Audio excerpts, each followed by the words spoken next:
A estas alturas yo me imagino que ya todo el mundo sepa que la ministra de Trabajo y Seguridad Social de Cuba ya no es ministra. Dicen que ella reconoció sus errores y pidió la renuncia. Bueno, yo y muchas otras personas más piensan que esto es lo que dijeron ante la opinión pública y ante el error garrafal que ella cometió. Estas personas tienen una desconexión total de la realidad del cubano de a pie. ¿Por qué?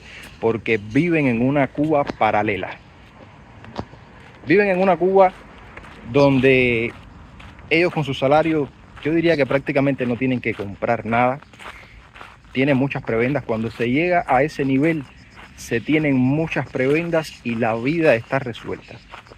Tienen sus habas de comida, su atención especial, se mueven en carro todo el tiempo, tienen sus casas de visita y quién sabe cuántas cosas más que solamente saben los que están en ese mundo. Yo estoy consciente que los militares compran en tiendas especiales donde tienen precios de regalo literalmente, que no tienen nada que ver con lo que tiene que usted pagar en una tienda cuando va a comprar un televisor, un champú, un café.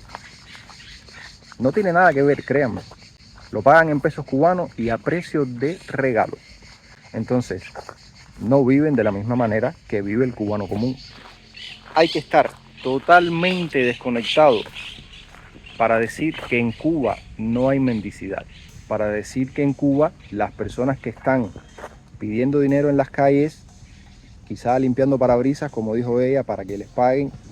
Yo eso nunca lo vi, nunca lo documenté, pero no dudo que exista. Bien, pero decir que las personas que están pidiendo dinero en la calle no son mendigos, que son personas que están disfrazadas.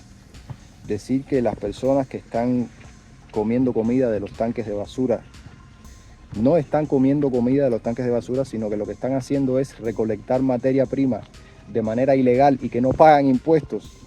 Eso uno se ríe de esa barrabasada que ella dijo, pero es una situación muy triste. Muestra una desconexión total y una falta de empatía hacia una situación que es real y que afecta a miles de cubanos, porque esto cada vez es más grande. Yo quiero que ustedes vean este fragmento de video. Dicen las personas buzos. No, los buzos están en el agua. Esas personas que están en los tanques de basura, tirando la basura hacia el piso, revolviendo la basura, buscando latas, esas personas, como algunos dicen, no, están buscando comida en los basureros. Eso tampoco es verdad. Esos son patrones que nos tratan de imponer que son ciertos. Esas personas están recuperando materia prima y lo que son ilegales del trabajo por cuenta propia en la recuperación de materias primas, que están violando el fisco porque están ejerciendo una actividad económica por la cual no están ingresando nada. Entonces nosotros tenemos que decirle a las cosas por su nombre y tenemos todos que combatir todas estas conductas negativas. Por tanto, es importante esta política porque nosotros, niños en las calles y gente en los semáforos, eso era algo de las películas y nosotros no podemos permitir que ese flagelo negativo se enraíce en nuestra sociedad. Hay que combatirlo y no hacemos nada con bajar la ventanilla y dar dinero. ¿Qué edad usted tiene? 89 años ya. ¿Y usted no recibe un servicio social? No, ahí me dan un retiro, para darte cuenta. 200 pesos mensuales, no me, pues la vida está muy cara. ¿Y por qué comes en la basura? No me alcanza la chequera, soy solo. Mi mamá padeció de cáncer hace 5 años. ¿Cuánto te pagan de chequera? 543. Así sobrevive. ¿Cuántos años lleva sobreviviendo así? No me entra hambre. ¿Y qué está cocinando ahí, amigo? Yuca, boniato y un poco de hueso. De lo que vendieron en el Parque Cristo ahí en la feria. No lo encontré en el tanque de basura. ¿Y usted no lo atiende entonces Seguridad Social en más nada? Yo no voy porque total, Seguridad Social. A criticarme con mis condiciones, pero casi criticarme. Más cáncer. Entonces todo enfermo, los riñones, no puedo trabajar. Sí. Enfermé muy temprano, a los 22 años me enfermé, ya tengo 47. ¿Y te están comiendo eso? Ahora si no, mi hermano, el hambre es candela. Si no, que más de comida. Mira, vi que está comiendo ahí en la basura. Sí, porque en la basura botan cosas buenas. Mira, este pan es de primera. Y así, miren, encontré una calabaza también.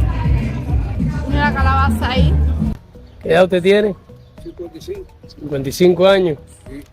Y no tiene un sitio donde comer, donde refugiarte. Yo vivo en la calle hace 45 años.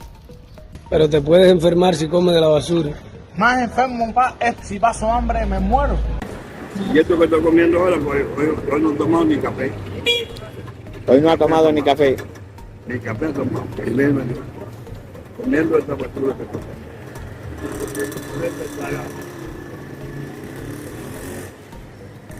Estos no son más que algunas imágenes documentadas por Cubanet.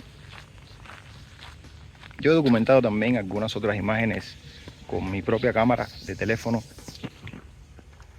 Y estos son testimonios de personas que viven de la basura, que comen de la basura. Saldrá quien diga, no, son personas que tienen problemas mentales.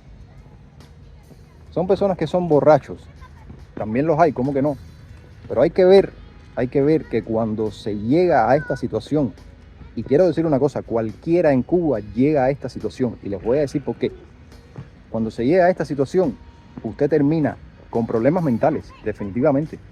Usted termina borracho, usted termina loco. Usted puede ser una persona normal que cuando llega a esta situación termina mal de la cabeza, créanme. ¿Y por qué cualquiera llega a esta situación? Tan sencillo como que dedíquese usted a trabajar toda su vida para después vivir de una pensión en Cuba. Y usted verá cómo termina de esa misma manera que ustedes acaban de ver. Hagan la prueba para que usted vea si no termina de esa manera. De hecho, muchos ancianos van a terminar de esta manera. Esta es la ministra de Trabajo y Seguridad Social, la que tiene que velar por estas cosas, la que tiene que saber más de esto que pasa en Cuba con los jubilados. Ella tiene que saber de esto más que nadie. Y ya ven la desconexión que muestra. La desconexión va más allá. La desconexión no es solamente de la realidad cubana y de los jubilados por los que ella debería velar. La desconexión va también de su grupo de amigos y dirigentes. Recuerden que el ser humano es un ser social. Y esta gente que dirigen el país, como mismo nosotros hablamos por WhatsApp, ellos hablan por WhatsApp también. Son seres humanos igual que nosotros. Son seres sociales igual que nosotros. Se reúnen en grupos igual que nosotros. Entre los que se conocen hacen sus fiestas seguramente y se reúnen y celebran y bailan y hacen chistes y se ríen, igual que hacemos nosotros. El nivel de desconexión de ella es tanto que se fue de lo que se debía decir y lo que no se debía decir. Porque ya este tema es tan conocido, el tema de los buzos y las personas que viven de la basura y la mendicidad en Cuba. Es un tema tan conocido que ya es innegable. Ya usted no puede negar que eso existe. Quizás se puedan negar otras cosas. Quizá todavía se pueda negar un poco que haya niños pidiendo dinero en la calle. Que haya niños trabajando, vendiendo aguacate, vendiendo qué sé yo. Quizá todavía se pueda negar un poco. Y quizá haya personas que cuando se hagan este tipo de reuniones en el gobierno lo nieguen y todo el mundo haga silencio o aplauda, como hicieron en este caso con la ministra, que después renunció debido a sus errores. Pero cuando algo se vuelve tan conocido, ya es innegable. Entonces, parece que ella no se comunicó con sus compañeros y no le dijeron, mira, no vayas a decir esto porque vamos a tener que tronarte, qué sé yo. Ella estaba desconectada totalmente, no solamente de la realidad, sino de su círculo más cercano también. La ministra reconoció sus errores. Seguramente cometió otros errores también. Y por cierto, se va a invertir más en turismo, no en resolver este tipo de problemas. Esta es la palabra que se utiliza siempre, errores. Todavía nosotros estamos esperando conocer los errores que cometió Alejandro Gil. Todavía lo estamos esperando. Hay cosas de las que nunca nos enteraremos. Bueno, déjenme sus opiniones de lo que creen de todo esto. Ha sido un escándalo tremendo, tremendo escándalo, tremenda falta de empatía, de todo ha sido esto. Déjenme saber sus opiniones. Los leo en los comentarios. Familia, gracias por ver este video. Compártanlo con sus amigos y familiares y suscríbanse para que nuestro canal continúe creciendo. Nos vemos pronto.